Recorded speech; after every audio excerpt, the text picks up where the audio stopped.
मनहिताय च जगद्हिताय कृष्णाय गोविन्दाय नमो नमः। हे कृष्ण करुणा सिंधो दीनबंधो जगत्पते गोपेश गोपिका कांता राधा कांता नमोस्तुते। सप्तकांचन गौरांगी राधे वृंदावनेश्वरी वृषभानुसुते देवी प्रणमामि हरिप्रिये। नारायणं नमस्कृत्यं नरं चैव नरोत्तमं देवीं सरस्वतीं व्यासं ततो जयमुदीरयेत्। नस्तप्रायेषु अभद्रेषु नित्यं भागवत सेवया भगवती उत्तमश्लोके भक्तिर्भवति नैष्टिकी। मूकं करोति वाचालं भङ्गं लङ्घयते गिरिं यत्कृपाकृपयं वन्दे श्रीगुरुं दीनतारिणं परमानन्दमाधवं श्रीचैतन्य ईश्वरम्। वाञ्छाकल्पतरुभ्यश्च कृपा सिन्धुभ्य एव च पतितानां पावनेभ्यो वैष्णवेभ्यो नमो नमः। जय श्री कृष्ण चैतन्य प्रभु नित्यानंद श्री अद्वैत गदाधर श्रीवासादि गौर भक्त वृंद। हरे कृष्णा कृष्ण कृष्ण हरे हरे हरे राम राम राम हरे हरे। हरे कृष्ण। ఈనాటి నిత్యం భాగవత సేవయ తరగతికి వైష్ణవులందరికీ స్వాగతం సుస్వాగతం। అర్హత లేనకు నాకు అవకాశం కల్పించిన పరమ గురువు పరమ పూజ్య శ్రీ జయపతాక స్వామి గురు మహారాజ్ వారికి, వారి గురుదేవులైన పరమ పూజ్య శ్రీ శ్రీల అభయతరణారవింద భక్తి వేదాంత స్వామి శ్రీల ప్రభుపాది వారికి, మరియు శిక్షా గురువులైన పూజ్య శ్రీ రూపేశ్వర్ చైతన్య ప్రభు, పూజ్య శ్రీ వైష్ణవ కృప ప్రభు, పూజ్య శ్రీ రఘునందన సేవక ప్రభు, పూజ్య శ్రీ జయగోవింద్ ప్రభు అందరికీ ధన్యవాద ప్రణామాలు। ఇక ఈరోజు నిత్యం భాగవత సేవయ తరగతి భాగంగా శ్రీమద్ భాగవతము షష్ఠ స్కందము షోడశ అధ్యాయము అధ్యాయం నామము చిత్రకేతువు సంకర్షణ భగవానుని దర్శించుట। శ్లోకం సంఖ్య 20। ఆత్మానందానుభూత్యైవ నష్ట శక్త్యోర్మయే నమః ఋషికేశాయ మహతే నమస్తే అనంతమూర్తయే। ప్రతిపదాత్మం ఆత్మ ఆనంద, ఆత్మ ఆనంద, ఆత్మానందము యొక్క అనుభూతిచే ఏవ నిక్కముగా న్యస్త విడిచిపెట్టి శక్తి ఊర్మయే ప్రకృతి తరంగములు నమః వందనములు ఋషికేశాయ ఇంద్రియాధీశునికి మహతే మహోత్కృష్టమునకు నమః నమస్సులు తే నీకు అనంతములు మూర్తయే యవ్వాని రూపములు। భావము ఆత్మానందమును బడియుచు నీవెల్లప్పుడు ప్రకృతి తరంగములకు వరుడవై ఇందువు కనుక ఓ దేవా నీకివే నా వందనములు। ఋషికేశుడవగు నీ రూపములు అనంతములు, మహోత్కృష్టుడవు అగు నీకు వందనములు। భావం భాష్యం తెలిపిన భక్తి వేదాంత స్వామి శ్రీల ప్రభుపాదికి ఈ శ్లోకము విశ్లేషణాత్మకముగా జీవుని భగవంతుని నుండి వేరుపరుచుచున్నది। భగవద్ రూపము బద్ధ జీవుని రూపము భిన్నమైనవి। ఎలయనగా భగవంతుడు సదా ఆనందపూర్ణుడై ఉండగా బద్ధజీవుడు సదా త్రివిధ తాపములకు లోనై ఉండును। భగవానుడు సచ్చిదానంద విగ్రహుడు, అతడు తన నుండియే ఆనందమును పొందును। అతని దేహము దివ్యమైనది, ఆధ్యాత్మికమైనది।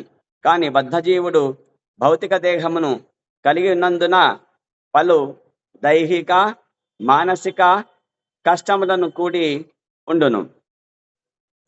బద్ధ జీవుడు ఎల్లప్పుడూ రాగద్వేషములతో కలత చెంది ఉండును। కాని భగవంతుడు అట్టి ద్వంద్వములకు దూరముగా నుండును। భగవంతుడు ఇంద్రియాధీశుడు, ఇక బద్ధజీవుడు ఇంద్రియములచే నియంత్రింపబడువాడు। భగవంతుడు మహోన్నతుడు, జీవుడు అనుమాత్రుడు. జీవుడు ప్రకృతి తరంగములచే బద్ధుడగును, కానీ భగవంతుడు కార్య కారణములకు అతీతుడు. భగవంతుని విస్తారములు అనంతములు. అద్వైతమచ్యుత అనాదిం అనంత రూపం అని బ్రహ్మ సంహిత ఎందుకు చెప్పినట్టు, కానీ బద్ధజీవునికి ఒకే రూపం ఉంటుంది. భగవానునికైతే అనంత రూపములు. బద్ధజీవుడు భక్తి యోగశక్తిచే బద్ధజీవుడు యోగశక్తిచే కొన్ని మార్లు 8 రూపముల వరకు విస్తరించిన సంఘటనలను పురాణములందు మనము విని ఉన్నాము. కానీ భగవంతుని రూప విస్తారములు అనంతములు, అనగా జీవుల దేహముల వలె గాక దేవదేవుడగు శ్రీకృష్ణుని రూపములు ఆద్యంత్యములు లేనట్టివి.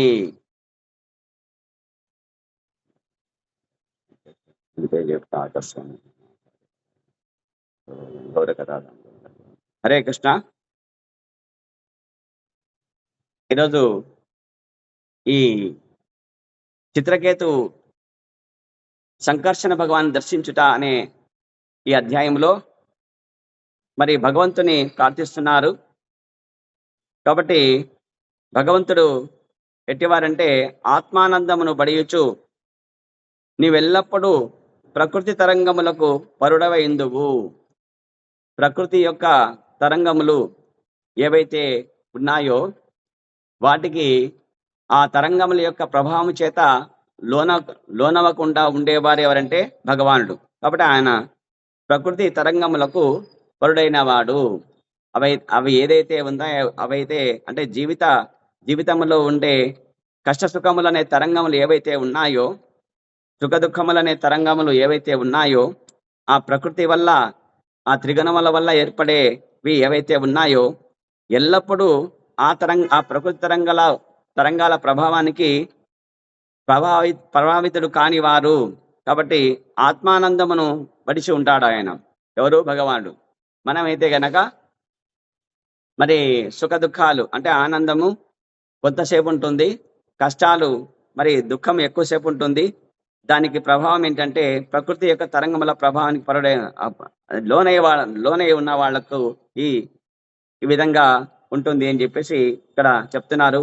నీకివే కాబట్టి మీరు ఆత్మానందము పడియచ్చు ఎల్లప్పుడూ ప్రకృతి తరంగములకు పరుడై ఉండు కనుక ఓ దేవా నీకివే నా వందనములు అని చెప్తున్నారు. కాబట్టి ఋషికేశుడవగు నీ రూపములు అనంతములు.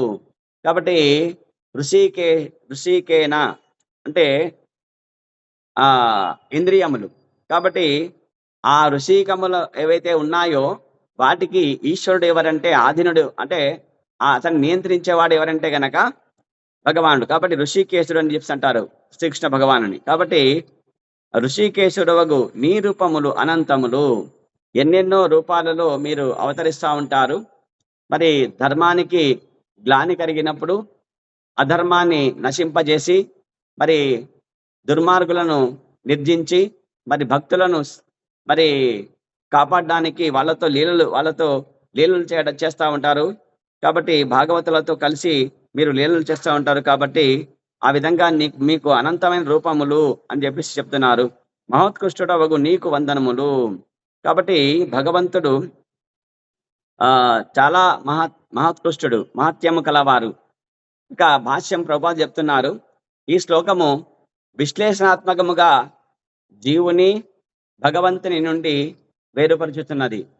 భగవద్గీతలో జీవుడు భగవంతుడి గురించి చెప్పినట్టు భాగవతంలో కూడా ఇక్కడ ఈ శ్లోకంలో చాలా స్పష్టంగా విశ్లేషణాత్మకంగా వివరించినారు. ఆ ప్రభుపాదుడు దగ్గర చెప్తున్నాడు, భగవద్ రూపము బద్ధజీవుని రూపము భిన్నములైనవి. మన రూపము ఒకటే ఉంటుంది మనకి, అంటే మనము జీవాత్మలు కాబట్టి మరి ఈ జీవాత్మలు బద్ధులమై ఉంటాము. ఈ భౌతిక జగత్తులో త్రిగుణాలకు లోనై ఉంటాము. కాబట్టి ఈ ప్రకృతి తరంగం లేక ప్రభావానికి లోనైపోయి మనము ఆ బద్ధ జీవనాన్ని అంటే బంధింపబడి నా జీవనమును మరి ఒకే దేహముతో ఒక సమయంలో తీసుకుంటామంతే. ఆ తర్వాత అదే భగవానుడు అయితే గనక ఆయనకి అనేక ఎన్ని రూపాలంటే గనక మనము ఆయన అవతారాలు చెప్పుకోలేమని చెప్పేసి భాగవతం చెప్తుందనమాట. కాబట్టి ఎన్నెన్నో అవతారాలు తీసుకున్నాడు భగవానుడు. కాబట్టి భగవంతుడి యొక్క రూపాలు అనేకములు, కానీ జీవుడికి మాత్రము ఒకే ఒక రూపం ఉంటుంది. కాబట్టి ఒక జన్మకి ఒకే రూపం ఉంటుంది. కాబట్టి మనము జన్మలు తీసుకుంటాం. జనన మరణ కాలచక్రములో వచ్చేసి మరి ఈ విధంగా వచ్చేసి భవ రోగం అంటాం దాన్ని. దాన్ని ఏమంటాము? భవరోగం. భవరోగం అంటే జన్మ, మృత్యు, జరా, వ్యాధి. ఆ విధంగా ఆ వాటికి లోనే వాళ్ళు జీవుడు కాబట్టి భగవంతుడికి అట్టి స్థితి ఉందా అంటే లేదు. ఆయన ఆనందపూర్ణుడు. ఆయన భగవంతుడు సదా ఆనందపూర్ణుడు. ఎప్పుడూ ఆనందంగా ఉంటాడు కృష్ణుడు. కృష్ణ అంటేనే సర్వాకర్షకుడు మరియు ఆనందమయుడు, ఆనందనిధి. కృష్ణ అని శబ్దంలోనే ఉంది. కాబట్టి ఆ భగవంతుడు ఆ విధంగా ఆనందపూర్ణుడై ఉండగా బద్ధజీవుడు సదా త్రివిధ తాపములకు లోనే ఉండును. బద్ధజీవుడి ఈ ప్రకృతి తరంగములు అంటే ఏంటంటే త్రివిధ తాపములు. ఈ భౌతిక జగత్తులో వచ్చేసి మనకు 3 రకముల తాపములు అంటే ఉన్నాయి. అంటే క్లేశములు, తాపములు అని అంటారనమాట. అవి ఏంటంటే గనక 1 భౌతిక క్లేశము, 2 దైహిక క్లేశము, 3 దైవిక క్లేశము. దేవతలు అంటే భగవంతుడు ఇచ్చే క్లేశాలు. అంటే దైవిక, దైహిక, దైవిక, తర్వాత భౌతిక, ఈ 3 రకాల క్లేశాలు ఉంటాయన్నమాట. అంటే భౌతిక క్లేశం అంటే ఏంటంటే ఈ ప్రకృతిలో ఈ జగత్తులో ఉండే జీవుల వల్ల కావచ్చు, మనుషుల వల్ల కావచ్చు, మనకు ఏదైనా హాని కలగడం అనమాట. ఊరికే రోడ్డు పైన నడుచుకుని వెళ్తుంటాము. ఒకడు స్కూటర్ పైన వచ్చేసి లేదా కారు పైన వచ్చేసి కాలిరిగొట్టిపోతాడనమాట. అదే భౌతిక క్లేశం అంటే. భౌతిక క్లేశం అది. రెండవది వచ్చేసి దైహిక అంటే దేహము దైహిక లేదా ఆత్మిక అని చెప్పి అంటారనమాట. ఆత్మిక అంటే ఈ ఆత్మ, జీవాత్మ పూర్వజన్మలో చేసుకున్న ఆగామి కర్మ, ప్రారబ్ధ కర్మ అని కర్మల బట్టి ఈ దేహానికి మరి సుఖము, దుఃఖము కలుగుతుందన్నమాట. ఈ దేహానికి రోగములు వస్తాయి. ఎందుకంటే ఈ పాపం యొక్క ఫలితాలు అనుభవించడానికి భగవంతుడు ఏం చేయాలంటే ఈ విధంగా ఆ పుణ్యకర్మలు, పాపకర్మలు రెండు ఏం చేస్తారంటే శూన్యం చేసుకోవాలి మనం. కాబట్టి ఆ విధంగా దుఃఖము అనుభవించడానికి మరి పాపకర్మ ఫలితాల ప్రకారంగా మనకు రోగానికి ఏదో నొప్పులు వస్తాయి. కడుపు నొప్పి, కాలు నొప్పి, చేయి నొప్పి, కంటి నొప్పి, పంటి నొప్పి, ఇక ఇవన్నీ వస్తాయన్నమాట. ఇవి ఏమంటారంటే దైహిక, దేహానికి వచ్చే బాధలు కలిగేవి. ఎందుకు వస్తాయంటే అవి మనం చేసుకున్న పూర్వజన్మలో లేదా ఈ జన్మలో చేసుకున్న పాప కర్మ ఫలితాలవి. ఇవి రెండవ క్లేశము. మూడవది దైవిక అంటే మనము భగవంతుడు ఏం చేస్తాడంటే గనక ఎప్పుడైతే కోపం వచ్చేసిందో ఆయనకి, ఎవరాయన అంటే సంకర్షణుడు, ఎవరైనా ఆదిశేషుడు, ఆయన చాలా కోపం వస్తుంది. వీళ్ళందరికీ ఎన్నో సుఖాలు, భౌతిక భోగాలు అనిపించిన అన్ని సమకూర్చినాడు భగవంతుడు. కానీ ఈ ఆనందంలో మునిగిపోయి భగవంతుణ్ణి జ్ఞాపం చేసుకోవడం లేదు వీళ్ళు, సేవ చేయడం లేదు వీళ్ళు. గీతలో చెప్పినాడు, భగవద్గీతలో చెప్పినాడు, చెప్పింది వినకుండా వీళ్ళు ఇష్టం వచ్చినట్టు వీళ్ళు భోగాలు అనుభవిస్తున్నారు. భగవంతుడు ఇప్పుడు చైతన్య మహాప్రభు చెప్పినాడు, జీవరహోయ్ నిత్య కృష్ణదాస. కృష్ణుడు నిత్యదాసుడు ఎవరంటే జీవుడు. మరి ఆ విధంగా భగవంతుడి సేవ ఒక దాసుడు మరి యజమానికి నిత్యము సేవ చేయాల్సినట్టే మనము కూడా చేయాలి. కాబట్టి అది చేయకుండా మనము ఏం చేస్తామంటే మనమే యజమానులు అంటున్నాం, మనము బాసులు అనుకుంటున్నాం. మనం అది మిథ్యా అహంకారం వలన అదంతా మిథ్యా భావనలు అవన్నీ. కాబట్టి అప్పుడు ఆయన కోపం వచ్చేసి సునామీ ఇచ్చేస్తాడనమాట. అగ్ని పర్వతాలు బద్దలు చేయిస్తాడు, భూకంపాలకు కలిగిస్తాడు. ఏమి అధిక వర్షాలు ఇస్తాడు, మరి ఆ విధంగా పిడుగులు కురిపిస్తాడు, అతివృష్టి ఇస్తాడు, లేదా అనావృష్టి ఇస్తాడు, పంటలు పండనీయకుండా మొత్తం కడుపు మార్చేస్తాడు. ఇవన్నీ దైవిక క్లేశములు అనమాట. దైవిక, దైహిక, తర్వాత భౌతిక, ఈ 3 రకముల క్లేశములు మనకి ఇచ్చినాడనమాట. కాబట్టి ఈ త్రివిధ తాపములకు లోనై ఉంటాడు ఎవడంటే జీవుడు. కానీ భగవంతుడికి అవన్నీ జాంతానై, అంతే.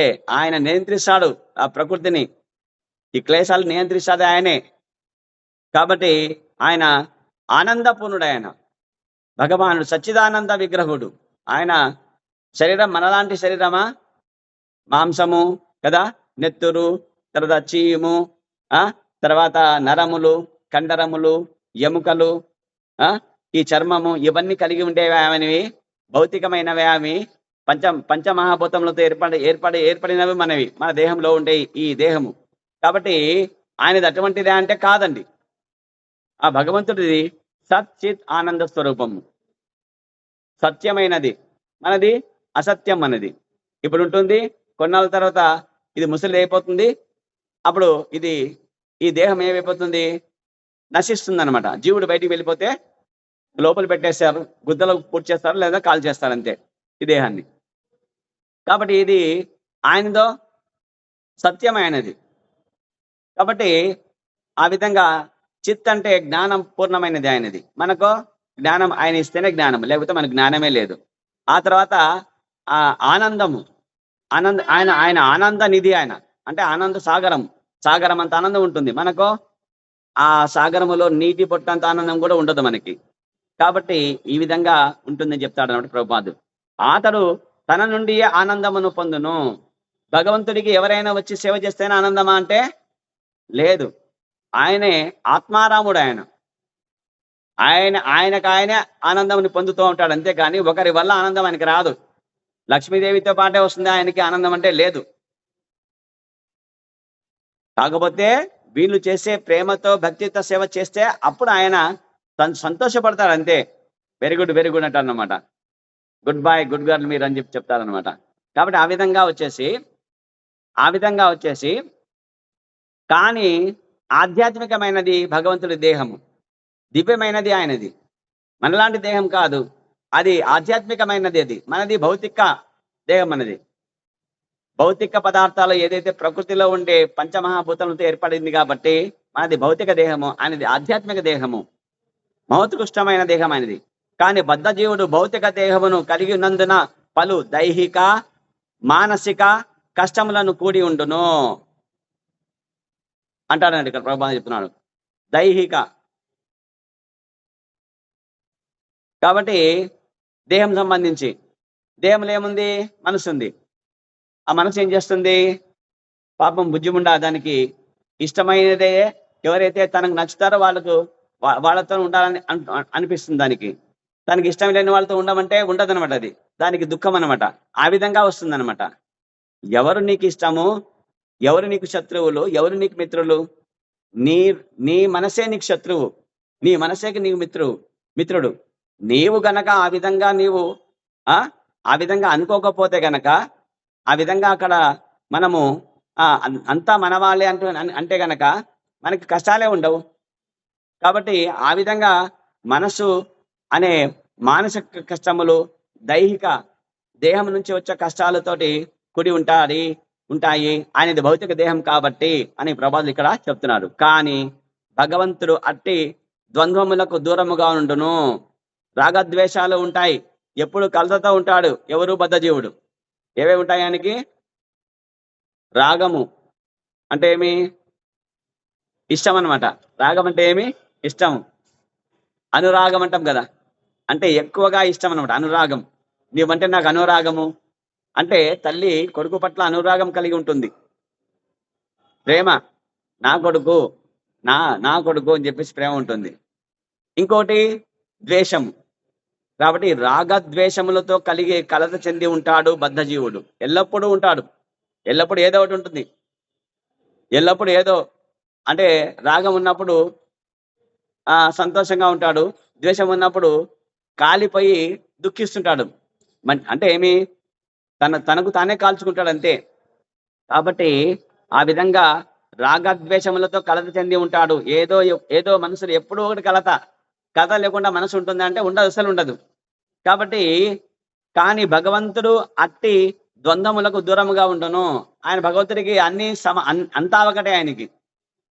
ఎందుకంటే ఆయన భౌతిక దేహం కాదు కాబట్టి అటువంటి కష్టాలు ఈ భౌతిక ప్రకృతి యొక్క నియంత్రణలో ఆయన ఉండడు కాబట్టి, భౌతిక ప్రకృతి సృష్టి చేసింది నియమించింది ఆయనే కాబట్టి, ఆయనే యజమాని కాబట్టి ఆయన చెప్పినట్టు ఈ ప్రకృతి వినాలి అంతే. కానీ మనం చెప్పినట్టు వింటుందంటే లేదు. మనం ప్రకృతి చెప్పినట్టు మనం వింటున్నాం కాబట్టి మనకు కష్టాలు. కాబట్టి ఆయన అతీతుడు ఆయన. కాబట్టి ద్వంద్వాలకు అతీతుడుగా దూరంగా ఉంటాడు. కాబట్టి భగవంతుడు ఇంద్రియాధీశుడు, ఇంద్రియాలకి యజమాని. ఈశ్వరుడు అంటే యజమాని కాబట్టి ఇంద్రియాధీశుడు. ఇక బద్ధ జీవుడు ఇంద్రియములచే నియమింపబడేవాడు. మనిషి చెప్పినట్టు వింటాడు కదా. నాలుక ఏం కావాలంటుంది? పోదాంరా, హోటల్కి పోదాంరా అంటుంది. బయట రోడ్డు పక్కన ఏమి మంచి మంచి వడలు వేస్తున్నారు, ఇడ్లీలు వేస్తున్నారు, దోశలు వేస్తున్నారు, గుమగుమలాడుతుంది. ఏమి ముక్కు భలే ఉంది రా అంటుంది అనమాట. ఇంకా నాలుక నోట్లో నీళ్లు ఊరుతాయి. నాలుక ఏం చేస్తుంది? నీళ్లు ఊర్చదు అనమాట. పద పద పద అంటుంది అనమాట. కాబట్టి ఈ విధంగా అది చెప్పినట్టు మనం వింటున్నాం అంతేగాని మనం దాన్ని నియంత్రణలో ఉంచుకోవడం లేదు. ఎస్. కాబట్టి ఈ విధంగా ఇంద్రియాలచే నియమించబడేవాడిని ఏమంటారంటే బద్ధజీవుడు అంటారనమాట. కానీ మనం ఏం తీసుకోవాలి? కృష్ణ ప్రసాదం తీసుకోవాలి. అప్పుడు మనం బద్ధజీవులు కాము. కాబట్టి భగవంతుడు మహోన్నతుడు, ఆయన మహోన్నతుడు, మనము కాదు. ఆయన అంతటా ఉంటాడు, అంతా తానే ఉంటాడు, అంతా ఆయనే. మనం ఎంత అంటే ఇంత, ఎంత అంటే అనువంత, అంతా ఆయనే. ఆయన అనంతుడు, మనము అంతే ఇసుమంత మాత్రమే, అనువంత మాత్రమే. కాబట్టి జీవుడు అనుమాత్రుడు. జీవుడు ప్రకృతి తరంగములచే బద్ధుడగును. ప్రకృతిలో ఉండే గుణాలు ఏవైతే ఉన్నాయో ఆ తరంగములు అంటే ఏమిటి? శుద్ధ సత్వ తమో రజో గుణములు, సత్వ రజో తమో గుణములు. కాబట్టి ఈ గుణాల యొక్క తరంగాల తాకిడితోటి ఎక్కువగా మనకు 3 ఉంటాయంట. ప్రతి ఒక్కరికి 3 గుణాలు ఉంటాయంట ప్రతి ఒక్కరిలోను. అవ్యక్తములు అనేవి ఎక్కువగా గనక తమో గుణం ఉంటే గనక ఊరికే కూర్చున్న వాళ్ళని తిడతామంట మనం, కొడతామంట మనం. రాక్షస ప్రవృత్తి అది. ఊరికే ఉంటారు, వాళ్ళని కొట్టడం తిట్టడం చేస్తామన్నమాట. ఎందుకు? తమో గుణం వల్ల. నాకు నచ్చలేదంతే నీవు అంటాడంట. ఏమి చేయడం? అక్కడ ఊరికే ఉంటారు, అక్కడ ఊరికే ఉంటాం, కానీ నువ్వు నాకు నచ్చలేదు అని చెప్పేసి అంటాడంట. మరి రజోగుణము, నేనంటే నీకు తెలుసా? నేను ఎవరు తెలుసా నీకు? నేను చెప్పినట్టు నాలంతే. నువ్వు కూర్చో అంటే కూర్చోవాలా, నిల్చో అంటే నిల్చోవాలా. ఇది రజోగుణము. ఇది ఎక్కువ ఉంటే ఆ విధంగా నేనే బాస్ అంటాడు అనమాట. ఏమంటాడు? అక్షర బాస్ ఎవరు? కృష్ణుడు కదా, కానీ నేనే బాస్ అంటాడు. ఇది రజోగుణం. ఇక ఈ విధంగా వచ్చేసి మరి శుద్ధ సత్వగుణంలో కూడా ఉంటాడు. ఈ విధంగా ఈ తరంగాల చేత అతను ఏమవుతాడంటే ప్రకృతి యొక్క తరంగాల చేత బద్ధుడైతాడు జీవుడు. కానీ భగవంతుడు కార్యకారణములకు అతీతుడు. కారణము ఎవరు? ఆయనే భగవంతుడు ఇస్తాడనమాట. ఎవరికి? జీవులకి ఇస్తాడు. తనకు ఏ కారణం ఉండదు, ఏ కార్యం ఉండదు ఆయనకి. మనకిస్తాడు ఈ కార్యం చేయడానికి ఈ కారణం అని చెప్పేసి పెట్టేసి ఇటువంటి కారణములు ఇస్తాడు మనకి. అంతేగాని ఆయన వాటికి అతీతంగా ఉంటాడు. ఆయనకు ఏదైనా పని చేయాల్సిన అవసరం ఉందే భగవంతుడి కృష్ణుడికి? ఏమీ లేదు. కాబట్టి ఇక భగవంతుని విస్తారములు అనంతములు. అద్వైతమచ్యుతమన అనాది అనంత రూపం. ఆయన అనాది అంటే ఎప్పుడో నుంచో ఉన్నాడు. ఎప్పటి నుంచో ఉన్నాడు ఆయన. ఎప్పుడు పుట్టినాడు ఆయన అంటే ఆ విధంగా చెప్పడానికి లేదు. మనకైతే డేట్ ఉంటుంది, డేట్ ఆఫ్ బర్త్ ఉంటుంది. ఆయనకి లేదు. ఆయనకి ఎప్పుడున్నాడంటే తెలియదు. ఆయన అనంత రూపుడు. ఆయన ఎన్ని రూపాలు ఆయన అంటే అనంతములు అంటే ఇన్ఫినిటీ. సముద్రపు ఒడ్డున ఉండే ఇసుక రేణువులు మనం లెక్కించగలమా? ఇసుక రేణువుల్ని అన్ని రూపాలు ఉన్నాయనేవి. మనకు ఒకటే మానవ దేహం అనే రూపం కదా, మానవ రూపం. ఆ విధంగా వచ్చేసి భగవంతుడివి అనేక రూపాలుంటే బద్ధజీవునికి ఒకే రూపం ఉంటుంది. బద్ధజీవుడు యోగ శక్తిచే కొన్ని మార్లు 8 రూపాలు ధరించవచ్చంట యోగ శక్తి కలిగింటే. నేనున్నాను కదా, ఇంకా 7 రూపాలు, 7 అంటే 7 + 1 8. ఒక వ్యక్తి ఆ విధంగా 8 రూపాలుగా విస్తరించవచ్చంట. ఆ విధంగా యోగ శక్తి కలిగి ఉంటే గనక అంత మాత్రమే ఈ బద్ధజీవుడికి శక్తి. కానీ భగవంతుడు శ్రీకృష్ణ భగవానుడు 16,108 మంది కృష్ణులుగా విస్తరించేసి 16,108 108 అంతఃపురాలలో వచ్చేసి ఆయన రాణులతో అక్కడ ఆయన జీవనం సాగించినాడు. అవునా కాదా? ఆయన కృష్ణుడు భగవానుడు కాబట్టి మనం అట్లా చేయడానికి ఉందా? నాకు రెండవ శరీరం వస్తుందా? మనకి వస్తుందా? లేదు. యోగ సిద్ధి కూడా లేదు మనకి. ఇది ఏంటిది? కలియుగం కాబట్టి ఆ విధంగా చెప్తున్నాడు. కాబట్టి కానీ భగవంతుని రూప విస్తారములు అనంతములు. ఆయన యొక్క రూపం యొక్క విస్తారాలు ఏంటంటే అనంతాలు, చెప్పలేనన్ని, లెక్కలేనన్ని. అనగా జీవుల దేహముల వలేగాక దేవదేవుడు శ్రీకృష్ణుడి రూపములు ఆద్యంతములు లేనట్టివి. ఆది అంతం మనకుంది. తల్లి కడుపు నుంచి బయటకు వస్తే ఆది మనది. ఈ జీవుడు కదా, దేహాన్ని తీసుకుంటే దేహాన్ని విడిస్తే అది అంతం, మరణం అది. కాబట్టి మనము జననం అంటే ఏమి? ఆది. మరణం అంటే ఏమి? అంతము. కాబట్టి మనకైతే ఆది అంతములు ఉన్నాయి, కానీ భగవంతుడికి ఉన్నాయంటే లేవు. ఆయన ఆద్యంతుడు, ఆద్యంతం లేనట్టు వాడు ఆయన. మనకైతే ఉన్నాయి. నీ డేట్ ఆఫ్ బర్త్ ఎంత కృష్ణ అనేది? 2013 మంత్ ఫిబ్రవరి, డే 25. ఆ విధంగా అనమాట. కాబట్టి ఈ జీవుడు ఈ అమ్మ నాన్న ఇచ్చిన ఈ దేహంలో వచ్చిన అది ప్రారంభ దినం. ఆ విధంగా మనం ఎప్పుడు పోతాం మనకు తెలియదు. కాబట్టి ఈ విధంగా ఉంటుంది అన్నమాట. కాబట్టి నెక్స్ట్ ఇంకొకటి 21 శ్లోకం చెప్పుకుందాం. చిన్మాత్రుడు స్థూల సూక్ష్మ రూపమునకు పరమైన వాడునైన భగవానునకు భౌతిక నామ రూపములు అన్వయించవు కనుక బద్ధజీవుని మనోవాక్కులు అతనిని చేరజాలవు. నిరాకార బ్రహ్మము అతని మరియొక రూపము. అతడు మమ్ములను రక్షించుగాక. ఇవన్నీ ప్రార్థనలు అన్నమాట. భగవంతుని ప్రార్థిస్తున్నాడు, ప్రార్థించేది నేర్పుతున్నాడు. ఎవరికంటే చిత్రకేతు మహారాజుకు, దేవర్షి నారదుడు. కాబట్టి ఇవన్నీ భగవంతుని ఎట్లా మనము మరి ప్రార్థించాలని చెప్పి ప్రార్థనలు ఇవన్నీ. కాబట్టి చిన్మాత్రుడు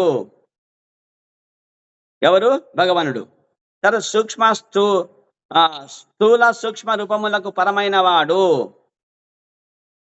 సూక్ష్మ రూపము తర్వాత స్థూల రూపాలు ఎవరికి ఉంటాయంటే జీవులు మనకుంటాయి, ఆయనకు ఉండవు. కాబట్టి ఆయన చిన్మాత్రుడు ఆయన. కాబట్టి పరమైన వాడు అంటే స్థూల సూక్ష్మ రూపములు పరమైన వాడునైనా భగవానునకు భౌతిక నామరూపములు అన్వయించవు కనుక చిన్మాత్రుడు స్థూల సూక్ష్మ రూపములకు పరమైన వాడు అయిన భగవానుడు నాకు భౌతిక నామరూపములు అన్వయించవు కనుక బద్ధజీవుని మనోవాక్కులు అతనిని చేరజాలవు. బద్ధజీవుడి యొక్క మనస్సు తర్వాత వాక్కులు అతనిని చేరతాయంటే చేరలేవంట. ఎందుకంటే మనము ఇక్కడ చెప్తున్నాడు, ఏం చెప్తున్నా అంటే మనసు పూర్తిగా ఆధ్యాత్మికంగా ఉంటాడు ఆయన. చిన్మాత్రుడు అంటే ఏంటంటే పూర్తిగా ఆధ్యాత్మికంగా ఉంటాడు అనమాట. ఆయన ఆధ్యాత్మికమైన లోకంలో ఉంటాడు. మనము భౌతిక లోకంలో ఉన్నాం. కాబట్టి ఆయన మరి ఆ విధంగా వచ్చేసి మరి ఆధ్యాత్మిక లోకంలో ఉండే వాళ్లకు భౌతిక లోకంలో ఉండే వాళ్ళ యొక్క మనస్సు కానీ లేదా మాటలు కానీ వాక్కులు కానీ వాళ్ళకి చేరతాయంటే చేరవు. నిరాకార బ్రహ్మము అతని మరి ఒక రూపము. భగవంతుని యొక్క మరి ఒక రూపం ఏంటంటే నిరాకార బ్రహ్మం. ఏది నిరాకార బ్రహ్మం అంటే భగవంతుని యొక్క కృష్ణ భగవానుడి యొక్క దేహం నుంచి వచ్చే వెలుగు. దాన్నే బ్రహ్మజ్యోతి అంటారు. నిరాకార బ్రహ్మం ఏమంటారు? ఇంకో పేరేం పేరు? బ్రహ్మజ్యోతి. అంటే మనది ఈ భౌతిక జగత్తు ఉంది కదా, ఇప్పుడు మనకు వెలుగు ఉందా, చీకటి ఉందా? ఇక్కడ వెలుగు ఎందుకుంది? సూర్యుడు వచ్చాడు కాబట్టి. మరి సూర్యుడు పొద్దుగుంకినాక సాయంత్రం పూట వెలుగుగా ఉంటుందా, చీకటిగా ఉంటుంది ఆకాశము? చీకటి. అంటే ఏమి? భౌతిక జగత్తు చీకటి జగత్తు. సూర్యుడు ఉంటేనే వెలుగు, లేకపోతే చీకటే. ఆధ్యాత్మిక జగత్తు ఎప్పుడు వెలుగుగా ఉంటుంది. ఎప్పుడు వెలుగు ఉంటుంది కాబట్టి అక్కడ సూర్యుడు ఉన్నాడా అంటే లేదు. కోటి సూర్య ప్రభావవంతమైన ఆయన భగవానుడి యొక్క దేహం నుంచి వెలుగే ఆ ఆధ్యాత్మిక జగత్తులో వెలుగు ఉంటుంది. దాన్ని బ్రహ్మజ్యోతి అంటారు. ఏమంటారు దాన్ని? బ్రహ్మజ్యోతి. ఎప్పుడు వెలుగే ఉంటుంది అక్కడ. వెలుగు ఎప్పుడు. చీకటి అసలు ఉండదు అక్కడ. ఏ కృష్ణ. కాబట్టి నిరాకార బ్రహ్మము అతని మరి యొక్క రూపము. అతడు మమ్ములను రక్షించుగాక. అట్టి ఆ నిరాకార బ్రహ్మ రూపం సహితుడు అయిన ఆ భగవానుడు మమ్మల్ని రక్షించుగాక అని చెప్తున్నాడు. ప్రభుపాదులు ఇక్కడ భాష్యం చెప్తున్నారు. భగవానుని తేజమైనట్టి నిరాకార బ్రహ్మము ఈ శ్లోకమున వివరింపబడినది. ఏం చెప్తుందంటే, భగవానుడి యొక్క నిరాకార బ్రహ్మము ఏదైతే ఉందో మనం చెప్పుకున్నాం కదా. నిరాకార బ్రహ్మం అంటే ఏమంటే బ్రహ్మజ్యోతి. ఆ బ్రహ్మజ్యోతి అంటే ఎక్కడ నుంచి వచ్చిందంటే కనుక భగవానుడి యొక్క దేహం నుంచి వచ్చిన వెలుగు, అది ప్రకాశం. అది ఆ ప్రకాశమే బ్రహ్మ జ్యోతి, నిరాకార బ్రహ్మము అని చాలా మంది జ్యోతి స్వరూపుడు భగవానుడు అని చెప్పి పూజిస్తారనమాట. ఆ విధంగా నిరాకార బ్రహ్మాన్ని ఉపాసించే వాళ్ళు. కాబట్టి భక్తులు రెండు రకాలు, నిరాకారవాదులు, సాకారవాదులు. క్లేశోధిక తరస్తేషం అవ్యక్తాసక్త చేతసాం అవ్యక్తా హి గతిర్దుఃఖం దేహవద్భిరవాప్యతే అని శ్రీకృష్ణుడు చెప్పినాడు అనమాట. ఎక్కడ చెప్పాడు? భక్తి యోగంలో 5వ శ్లోకంలో చెప్పినాడు అనమాట. ఓ అర్జున, అర్జునుడు అడుగుతానట, అర్జున, నిరాకార బ్రహ్మాన్ని పూజించే వాళ్ళు గొప్ప వాళ్ళ, లేదా నీ ఆకారాన్ని, నీ రూపము ఏదైతే ఉందో, సాకార రూపాన్ని ఏదైతే ఉందో దాన్ని విగ్రహ రూపమో లేదా పటమ రూపమో లేదా ఏదో ఒక రూపంగా పెట్టేసి నిన్ను పూజించే వాళ్ళు గొప్ప భక్తుల? ఎవరు భక్తి యోగంలో మరి పరిపూర్ణులు, గొప్పవారు చెప్పు అని చెప్పి అడుగుతానమాట. అప్పుడు చెప్తానమాట, నా రూపాన్ని పెట్టి పూజించేవాడే గొప్పవాడని చెప్తాడు అనమాట.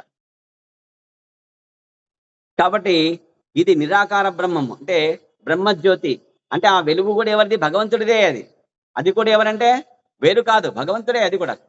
కానీ క్లేశోధిక తరస్తేషాం అవ్యక్తాసక్త చేతసాం, అవ్యక్తమైనట్టి వాటిని పట్టుకొని మనము పూజ చేయడం అనేది దేహదారులకి అంత సులభమైన పని కాదు, సాధ్యమయ్యేది కాదు అది అని చెప్తాను అనమాట. అవ్యక్తాహి గతిర్దుఃఖం దేహవద్భిరవాప్యతే, దేహదారికి చాలా కష్టం అది అంటారు అనమాట. కాబట్టి దేహదారి ఏం చేయాలా? మనకు రూపం ఉందా లేదా? మానవ రూపంలో ఉన్నాం ఇప్పుడు మనము. కాబట్టి భగవంతుడికి కూడా అట్టి రూపం గలవాడు. సాకార రూపమైన భగవంతుని ఆరాధించినప్పుడు మాత్రమే ఫలితము తొందరగా వస్తుంది తప్ప, మనకు రూపం ఉండి దేవుడికి రూపం లేదని చెప్పేసి నిరాకారం అని చెప్పేసి పూజించే వాళ్లకు కొన్ని కోట్ల జన్మలు ఎత్తినాక కానీ భగవంతుడి యొక్క కృప దొరకదు. మళ్ళీ వారు ఏం కావాలా? ఆ బ్రహ్మజ్యోతిలో లీనమవుతాను అక్కడ వెళ్తారు, అక్కడ కొన్నాళ్ళు ఉంటారు, తర్వాత మళ్ళీ తిరిగి ఈ భూలోకంలో మళ్ళీ జన్మ తీసుకుంటారు. అప్పుడు అమ్మ భగవంతుడికి సాకారుడు అని చెప్పి అప్పుడు విగ్రహం పెట్టి పూజిస్తాడనమాట. అంటే మన మార్గాన్ని పట్టుకోవడానికి, చేరడానికి వాళ్లకు కొన్ని కోట్ల జన్మలు పడతాయి. ఇది సత్యం. ఇది చెప్పినాడు గీతలోన. కానీ భౌతిక్కలు వినరు. అహం, నువ్వేంది నాకు చెప్పేది? నాకు తెలీదా? ఎటు చేయాలి నాకు చెప్తావు? నువ్వేమన్నా ఎల్లో మళ్ళీ చెప్తున్నావు కానీ అంటారనమాట. ఇది వచ్చిన మిథ్యా అహంకారం. ఇది రోగం, ఇది భవరోగం. ఇక 22వ శ్లోకము. మట్టితో తయారైన కుండలు ధరణి పైననే ఉండి పగిలిన తర్వాత తిరిగి మట్టిగా మారిన చందమున ఈ భౌతిక జగత్తు బ్రహ్మముచే సృజింపబడి బ్రహ్మమునందు నిలిచి అదే బ్రహ్మమున లీనమగును. కనుక అట్టి బ్రహ్మమునకు కారణమైనట్టి దేవదేవునకు నా వందనములు. చూడండి ఎంత చక్కటి ఉపమానం చెప్పాడు ఇక్కడ. ఏం చెప్పాడంటే ఒక మట్టి కుండ ఉంది. మట్టి కుండ ఎట్లా తయారైందండి? మట్టి తీసుకొని కదా, దాన్ని బాగా దాంట్లో ఆ మట్టిని నీళ్ళేసి ఎంత అవసరమో అంత బాగా వేసి దాన్ని బాగా తొక్కేసి బాగా దాన్ని ఏం చేయాలి దానికి ఆ విధంగా చేసినాక దాన్ని ఒక రూపాన్ని మట్టుకుంటలాగా చేసి దాన్ని మళ్ళీ కాల్చేసి దాన్ని ఉపయోగిస్తాం అనమాట. పచ్చికుండ మనకి పనికిరాదు ఇంకా మళ్ళీ కదా, పోతుంది అది, రూపాన్ని కోల్పోతుంది. అది బాగా కాల్చినప్పుడు ఆ కుండని తీసుకుంటాం, ఆ కుండని మనం ఉపయోగించుకుంటాం. కొన్నాళ్ళకి పాపం ఇది ఏదేదో చేయి జారో లేదా ఏదో కారణం వల్లనో ఏమి అత్త మీద కోపం దుత్త మీద అన్నట్టునో ఎట్లనో పగిలిపోయిందండి అది. ఆ పగిలిపోయినాక మళ్ళీ ఎక్కడ కలుస్తుంది అది? ఆకాశానికి ఎగిరిపోతుంది ఏదైనా పగిలిన కుండ అది. అది మళ్ళీ మట్టి రూపంలో తీసుకుంటుంది అనమాట. కాబట్టి మట్టి కుండ మట్టి నుంచి తయారైపోయి ఆ మట్టితోనే సంబంధం కలిగి ఉండి చివరగా మట్టితోనే మరి కలిసిపోయినట్టు ఈ బ్రహ్మాండము, ఈ భౌతిక జగత్తు బ్రహ్మము చే సృజింపబడింది. మనం చెప్పుకున్నాం. ఎవరా బ్రహ్మము? శ్రీకృష్ణ భగవానుడే. చాతుర్వ్యూహములు 2 ఉన్నాయి. వాసుదేవ, సంకర్షణ, ప్రద్యున్మ, అనిరుద్ధ. ఇది మొదటి చాతుర్వ్యూహం ఇది. ఆ తర్వాత ద్వితీయ చాతుర్వ్యూహంలో వచ్చేసి మొదట సంకర్షణ వస్తాడు. సంకర్షణ, వాసుదేవ, ప్రద్యున్మ, అనిరుద్ధ అని వస్తాడనమాట. ఈ ద్వితీయ చాతుర్వ్యూహంలో సంబంధించి ఎవరైతే సంకర్షణ భగవానుడు ఉన్నాడో ఆ సంకర్షణుడు అంటే ఎవరు కాదు, కృష్ణుడే. ఆయన కూడా ఇదంతా వచ్చేసి ఆయన ఎక్కడో గోలోకంలో ఉంటాడనమాట అంతే. ఇవన్నీ పనులు వాళ్ళ ఏమి మేనేజర్లు, తర్వాత అసిస్టెంట్ మేనేజర్లు, తర్వాత సూపరింటెండెంట్లు, తర్వాత సీనియర్ అసిస్టెంట్లు, జూనియర్ అసిస్టెంట్లు, తర్వాత ప్యూన్లు, అటెండర్లు అని చెప్పి క్యాటర్లు ఎట్లయితే పెట్టుకున్నామో మనం భౌతిక జగత్తులోన ఒక కంపెనీకి సంబంధించి ఏ విధంగా అయితే నిర్వహణ సంబంధంగా ఏ విధంగా సిస్టమ్ ఉందో అదే సిస్టమ్ భగవంతుడు ఇక్కడ పెట్టుకున్నాడు. ఆయన ఎక్కడో ఉంటాడు అంతే. ఈ చాతుర్వ్యూహాన్ని పంపిస్తాడంతే. ఆ మొదటి చాతుర్వ్యూహం రెండో చాతుర్వ్యూహం తయారు చేసి వస్తుంది. ఆ రెండో చాతుర్వ్యూహంలో ఉండే ఆ సంకర్షణ భగవాన్ నుంచి 3 వస్తారు ఫస్ట్. ఆ 3 ఎవరంటే గనక ఒకడు కారణం. ఈ బ్రహ్మాండము ఎవరి నుంచి వస్తుందంటే గనక మనకు చెమట వస్తుందా లేదా మనకు చెప్పండి. ఇప్పుడు మనకు శ్వేతరంధ్రముల నుంచి మనకు రోమాలు వచ్చినాయా లేదా మనకి? మరి చెమట ఎక్కడి నుంచి వస్తుంది? ఆ శరీరం నుంచి ఆ రోమమును వెంటగా ఆ దాని నుండి బయటకు వచ్చేస్తుంది అనమాట. అది అది శ్వేతరంధ్రం నుంచి. ఆ విధంగా వచ్చేసి ఒక మహావిష్ణువు ఉన్నాడు. ఆయన మొదటి పురుషుడు అవతారం. ఆ విష్ణువు యొక్క చెమట బిందువే మనం ఉండే బ్రహ్మాండం. తర్వాత ఏం చేశాడంటే ఇటువంటి బ్రహ్మాండాలను ఏర్పాటు చేసినాడు కాబట్టి, సృష్టి చేశాడు కాబట్టి, ఆయన సృజించాడు కాబట్టి, అందులో 2వ పురుష అవతారం అంటే ప్రతి ఒక్క బ్రహ్మ దాన్ని ఏమంటామంటే ఆ చెమట బిందువుని ఏమంటామంటే ఆయన దాన్ని బ్రహ్మాండం అంటాం అనమాట. అదే మనం ఉండేది బ్రహ్మాండం. ఈ బ్రహ్మాండములో మళ్ళీ ప్రతి ఒక్క చెమట బిందువు ప్రతి ఒక్క బ్రహ్మాండంలో వచ్చేసి ద్వితీయ పురుషావతారంగా ప్రతి ఒక్క దాంట్లో వెళ్ళిపోతాడు. ఆయన గర్భోదక సాయి విష్ణువుగా పోతాడు. కారణోదక సాయి విష్ణువు మొదట చెప్పే ఆయన. మహావిష్ణువు పేరేం పేరు? కారకుడు ఆయన కాబట్టి కారణోదక సాయి విష్ణువు. అంటే కారణ జలాల్లో ఉంటాడు ఆయన. నెక్స్ట్ అండాన్ని ఏమంటారంటే, బ్రహ్మాండాన్ని ఏమంటారంటే, ఆ లోపల ఉండే విష్ణువుని ఏమంటారంటే గర్భోదక సాయి విష్ణు. అంటే ఆయన నాభి కమలం నుంచి బ్రహ్మ వస్తాడు కాబట్టి, గర్భజలాల్లో ఉంటాడు కాబట్టి గర్భోదక సాయి విష్ణువు. ఇది 2వ ద్వితీయ పురుష అవతారం. తర్వాత ఆ నాభిలో నుంచి ఎవరు వస్తారు? బ్రహ్మ వస్తాడు. బ్రహ్మ వస్తే నేనెవరి అంటాడు. నేనెవరు అని చెప్పేసి అంటాడు. తర్వాత తపస్సు చేస్తే నేను ఎవరో తెలుస్తుంది, నీకు జ్ఞానం ఇస్తా అంటాడు అనమాట. ఊరికి ఇవ్వడు భగవంతుడు. ఊరికి కూర్చుంటే నాకు అన్నం ఇయ్యో, నేను నీ భక్తుడు కదంటే ఇవ్వడు అనమాట. పని చేయాలంతే. కాబట్టి అట్లా తపహ అని చెప్తాడు. తపస్సు చేస్తాడు బ్రహ్మ. చేసే అప్పుడు మురళితోటి కృష్ణుడు జ్ఞానం ఇస్తాడు ఆయనకి హృదయంలో. నేను సో అని చెప్పి అనుకొని, సో నాకు భగవంతుడు జ్ఞానం ఇచ్చాడు, శక్తి ఇచ్చాడు, బ్రహ్మాండం ఇది ఉంది, దీంట్లో నా లోకాలు ఏర్పాటు చేయాలా అని 14 లోకాలు ఏర్పాటు చేస్తాడు. ఊర్ధ్వలోకాలు, అధోలోకాలు. ఊర్ధ్వలోకాలు వచ్చేసి ఏంటంటే కనుక మేము ఉండే భూలోకము, తర్వాత పైన ఉండేది పితృలోకము, భువర్లోకము, తర్వాత సువర్లోకము అంటే స్వర్గలోకము, దేవీ దేవతలు ఉండేది. ఆ తర్వాత మహార్లోకము, ఆ తర్వాత జనలోకము, ఆ తర్వాత 6వది తపోలోకము, 7వది సత్యలోకము. 7 లోకాలు పెడతాడనమాట. ఇక్కడ అంతా వచ్చేసి 50 అబోవ్ పుణ్యం చేసుకున్న వాళ్ళు అనమాట. అదో లోకాలు ఉన్నాయి. అతల వితల తలాతల సుతల మహాతల సుతల రసాతల పాతాల 7 లోకాలు. ఈ 7 లోకాల్లో వచ్చేసి 50% అబోవ్ పాపం చేసిన వాళ్ళు అనమాట. ఇక్కడ అధో లోకాల్లో ఇక్కడ సూర్యుడు కానీ చంద్రుడు కానీ అస్సలు వెలుగు అస్సలు ఉండనే ఉండదు. ఎప్పుడు 24x7x30 12x7x12 ఇంకా ఇంటూ 100 అంతా అంటే 100 సంవత్సరాలు ఆ బతుకంతా వాళ్ళు చీకట్లోని మగ్గాల్సిందే. ఎందుకంటే పాపం చేస్తున్నారు కాబట్టి. మనము కదా ఒకడు ఎవరైనా కనుక మరి బందిపోటుదంగా ఎన్నో ఘోరాలు చేసిన వాడిని చీకటి గదిలో ఎట్లయితే అండర్ గ్రౌండ్ సెల్లో ఎట్లయితే పడేసి వాడిని చీకట్లో ఉంచుతామో అట్లా ఇస్తాడనమాట భగవంతుడు. అక్కడ కింద పడేస్తాడు లోపల. ఇవన్నీ బ్రహ్మదేవుడికి సృష్టి చేసే శక్తి ఇచ్చేసి ఇవన్నీ ఇచ్చాడు, ఐడియా ఇచ్చాడు ఎవరు? కృష్ణుడు. కాబట్టి ఆయన ఇప్పుడు ఏం చేయాలా అంటే 84 లక్షల జీవరాశులు ఉన్నాయి కదా, సరే అయితే జలజానం 9 లక్షాని 9 లక్షల రకాలు జలములో ఉండే జీవులుగా నీటిలో ఉండే జీవుల్ని సృష్టి చేసినాడు అనమాట. ఆ తర్వాత పక్షీనాం 10 లక్షాని గాలిలో ఎగిరే పక్షులు జాతులు 10 లక్షలు తయారు చేశాడు అనమాట. అంటే రకాలంతే, సంఖ్య కాదు.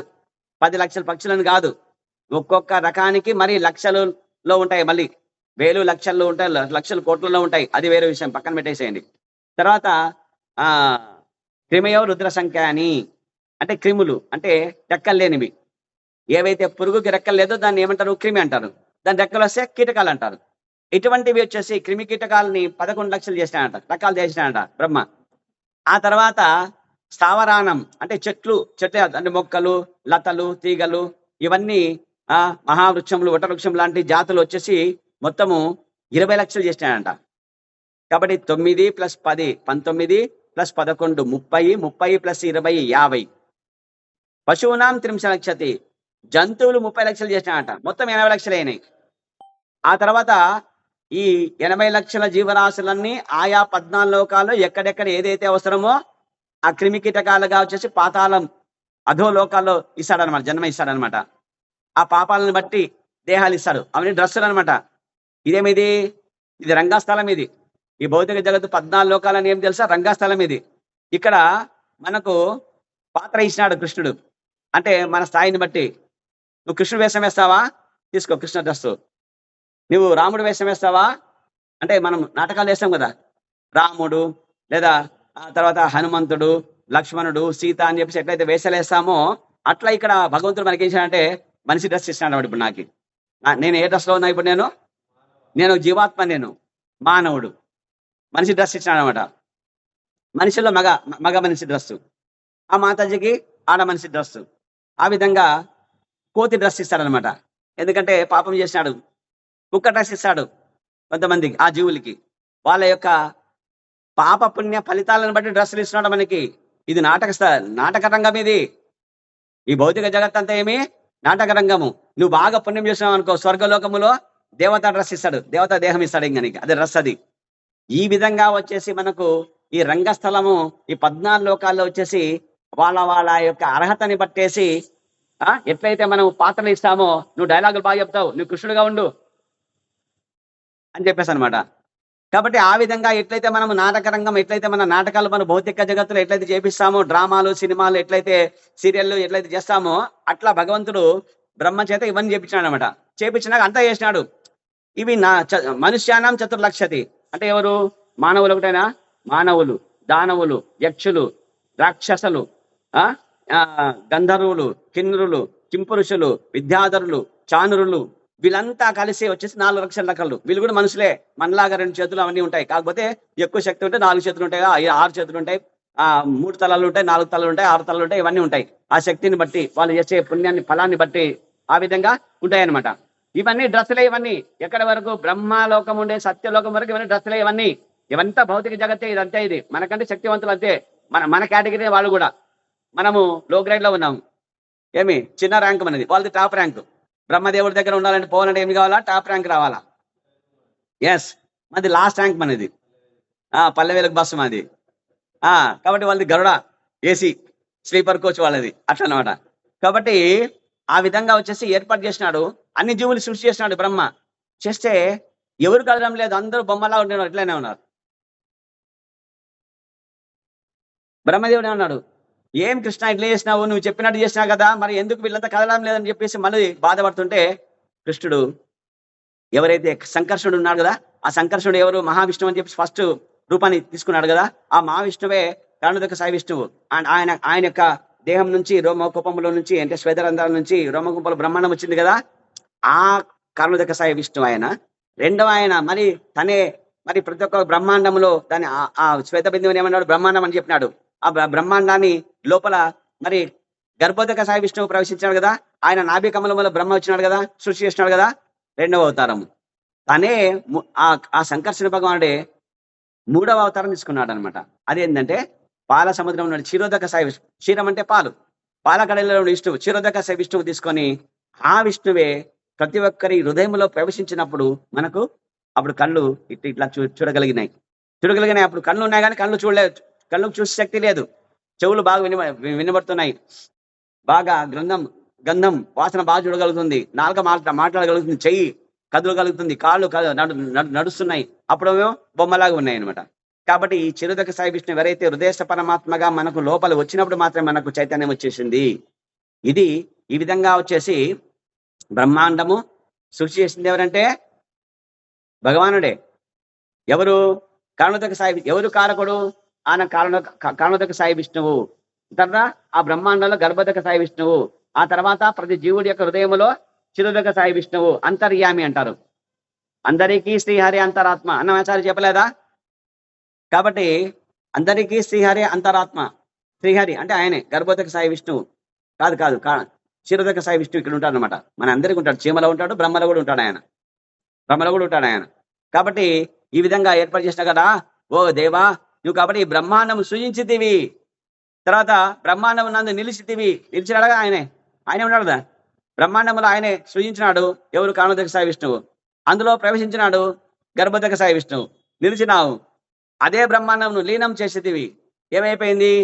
బ్రహ్మదేవుడికి 100 సంవత్సరాలు అయిపోతే కనుక ఈ బ్రహ్మాండం మళ్ళీ ఎక్కడ పోతుంది? ఆ మహావిష్ణువు ఎవరైతే ఉన్నారో ఆయన దేహంలో ఆ చెమట బిందువు ఎక్కడైతే రోమకోపం నుంచి వచ్చిందో దాంట్లో వెళ్ళిపోతుంది, దేహంలో వెళ్ళిపోతుంది, లయమైపోతుంది అని చెప్తాం. దాన్ని ఏమంటాం మనము? లయమైపోయింది అని. బ్రహ్మాండం లయమైపోయింది, మాయమైపోయింది. ఎక్కడ పోయింది? ఆ మహావిష్ణు సంకర్షణ భగవానుడి యొక్క మొట్టమొదటి పురుషావతారం ఏదైతే ఉందో కర్ణోదక సాయి విష్ణువు యొక్క దేహాన్ని లోపలికి ఈ బ్రహ్మ యొక్క 100 రోజులు అయిపోతే గనక బ్రహ్మదేవుడు హరే కృష్ణ అయిపోతాడు. ఈ బ్రహ్మాండం ఏం చేసేవాడు పని లేడు కాబట్టి ఆయన లోపల వెళ్ళిపోతాడు. అంతే. ట్రైన్ షెడ్లో ఎట్లయితే పోతుందో డ్రైవరు లేనప్పుడు, ఇంజన్ డ్రైవర్ లేనప్పుడు, కాబట్టి ఆ విధంగా ఈ అదంతా ఈ బ్రహ్మాండం అంతా కర్ణోదక సాయి విష్ణువు యొక్క దేహంలోకి వెళ్ళిపోతుంది. అదే నీలో అదే బ్రహ్మమున లీనమగును. ఈ బ్రహ్మాండం అదే బ్రహ్మం. ఎవరు? ఆయనే కర్ణోదక సాయి విష్ణువు యొక్క దేహంలోకి మళ్ళీ వెళ్ళిపోతుంది అనమాట. అంటే లోపల పోతుంది అంటే బయటకు వస్తుంది అనమాట. ఇది అంతే. ఉచ్ఛ్వాస నిశ్వాసములలో మనకు బ్రహ్మ యొక్క జీవితం ఉంటుందంట. ఆయన 100 ఏళ్ళు ఎట్లా అంటే ఆ కర్ణోదక సాయి విష్ణువు యొక్క ఉచ్ఛ్వాసం ఏదైతే ఉందో, నిశ్వాసం అంటే బయటకు వదిలినాడు, ఉచ్ఛ్వాసం అంటే బయటకు తీసుకున్నాడు, అయిపోయింది అంతే. ఇట్లా మహాప్రళయం ఇది. ఏమిది? మహాప్రళయము అంటాం దీన్ని. అంతే. ఇంకా అక్కడ ఎవరు ఉండరు, అంతే. ఇంకా మొత్తము లోపల అయిపోయింది. అది ఆ విధంగా కనుక అట్టి బ్రహ్మమునకు కారణమైనట్టి దేవదేవునకు మా వందనములు. ఆ బ్రహ్మం ఎవరంటే ఎవరా బ్రహ్మము? సంకర్షణ యొక్క అంశ ఆయన, మొదటి అంశ. ఆ సంకర్షణుడు ఎవరు? కృష్ణ భగవానుడి యొక్క చాతుర్వ్యూహం, ద్వితీయ చాతుర్వ్యూహంలో ఒక ఆయన వాసుదేవ, సంకర్షణ, ప్రద్యుమ్న, అనిరుద్ధ మొదటి చాతుర్వ్యూహం. ద్వితీయ చాతుర్వ్యూహంలో ఫస్ట్ ఎవరు వస్తాడు? వాసుదేవ రాడు, సంకర్షణ వస్తాడు. సంకర్షణ, వాసుదేవ, ప్రద్యుమ్న, అనిరుద్ధ. ఆ విధంగా ద్వితీయ కాబట్టి ఇవన్నీ ఎవరయ్యా అంటే ఆ దేవదేవుడు. ఎవరంటే వీళ్ళందరికీ ముందు ఎవరైనా కృష్ణుడు. ఆయన ఎక్కడ ఉంటాడు? గోలోకంలో ఉంటాడు. మరి నేను చెప్పిన ఈ బ్రహ్మాండమును సృష్టించాడా అంటే ఇది మనం చెప్పుకునేది కేవలము ఎక్కడంటే గనక ఇక్కడ మనం ఉండే మహత్తత్వములో ఉన్నాం మనమంతా. ఇది ఒక మబ్బు తునక, ఇదంతా చీకటిది. ఇక చీకటి ప్రదేశంలో ఈ సంకర్షణ భగవానుడి యొక్క తొలి పురుషావతారము మహావిష్ణువు, కారణోదక విష్ణువు వచ్చినాడు. ఇక్కడే ఉంటాడు ఆయన. ఇక్కడుండి కృష్ణుడు చెప్పినాడు, నా దగ్గర నేను సేవ చేయను, నేను సేవ చేయించుకుంటాను అని చెప్పేసి చాలా మంది బ్యాచ్ ఉంది, ఆ బ్యాచ్ అంతా తీసుకుపోయి బ్రహ్మాండాలు సృష్టించు. ఆయా ఆ బ్యాచ్ లో వాళ్ళు చేసిన పాపకర్మలకు సంబంధించి వాళ్ళకి దేహాలు ఇచ్చేసాయి, బ్రహ్మకు చెప్పు అని చెప్పి శివని చెప్పినాడు అనమాట. ఆయన కృష్ణ పైన ఉండే గోలోకంలో ఆయన ఆడుకుంటూ ఉంటాడు అంతే, ఆయన ఆడుతూ పాడుతూ లేదా గానం చేస్తూ ఉంటాడు అంతే, ఆనందంగా ఉంటాడు ఆయన అంతే, ఆయనకేం పని ఉండదు అసలు ఆయనకి. ఆ విధంగా పంపించేసినాడు ఆయన అంతే. కాబట్టి ఈ విధంగా చేసినాడు అనమాట. కాబట్టి అట్టి దేవదేవునకు మా వందనములు. అట్టి బ్రహ్మమునకు కారణమైనట్టి ఆ బ్రహ్మము ఎవరంటే కారణోదక సాయి విష్ణువు. ఆయన ఎవరంటే మహావిష్ణువు. ఆయన ఎవరి నుంచి వచ్చినాడు? సంకర్షణ నుంచి వచ్చినాడు. ఆ సంకర్షణుడు ఎక్కడి నుంచి వచ్చినాడు? వాసుదేవుడి నుంచి వచ్చినాడు. ఆ వాసుదేవుడు అంటే ఎవరు? కృష్ణుడు. కాబట్టి అట్టి దేవాదేవునకు వందనములు అని చెప్తున్నాడు అనమాట. ఈ విధంగా నమస్కారం చేస్తున్నాడు. హరే కృష్ణ. వాంఛాకల్పతరుభ్యశ్చ కృపా సింధుభ్యైవ చ పతితానాం పావనేభ్యో వైష్ణవేభ్యో నమో నమః. అనంత కోటి వైష్ణవ బృందికి జై, శ్రీ ప్రభుపాదికి జై, నామాచార్య హరిదాస్ ఠాకూర్ కి జై, శ్రీ ప్రభుపాదికి జై, శ్రీల గురుదేవుకి జై, నితాయ్ గౌర్ ప్రేమానందే, హరి హరి బోల్. కాబట్టి దేవదేవుడే సృష్టికి కారణము. సృష్టికి కారణం ఎవరు? దేవదేవుడు. అంటే ఎవరు? కృష్ణుడు. సృష్టి అనంతరము అతడే దానిని, సృష్టి అయిపోయినాక దాన్ని పోషించేవాడు ఎవరు? తండ్రి ఎవరు? పోషకుడు ఆయనే, కృష్ణుడు. తర్వాత విలయానంతరము సమస్తము అతని యందే విలీనమగును. విలయం అంటే ఏమి? మొత్తం ఇంకా ప్రళయం వచ్చేస్తుంది. ఈ బ్రహ్మాండం అంతా జలముతోటి, తర్వాత అగ్నితోటి కాలిపోవడము, తర్వాత మునిగిపోవడము, మొత్తం అంతా జీవులంతా హరే కృష్ణ అయిపోవడము. అప్పుడు వీళ్ళంతా మొత్తము మహావిష్ణువు యొక్క దేహంలోనికి వెళ్ళిపోతాం తిరిగి. ఇది విలయం, అది విలీనం అవడం. ఆయన ఎందే విలీనం అవుతుంది అన్నాడు. ఈ బ్రహ్మాండాలన్నీ లోపలికే వెళ్తాయి, ఆయన దేహంలోనికి వస్తాయి. కాబట్టి కృష్ణ ఓపి పిలుచుకున్నాడు అంతే. అరే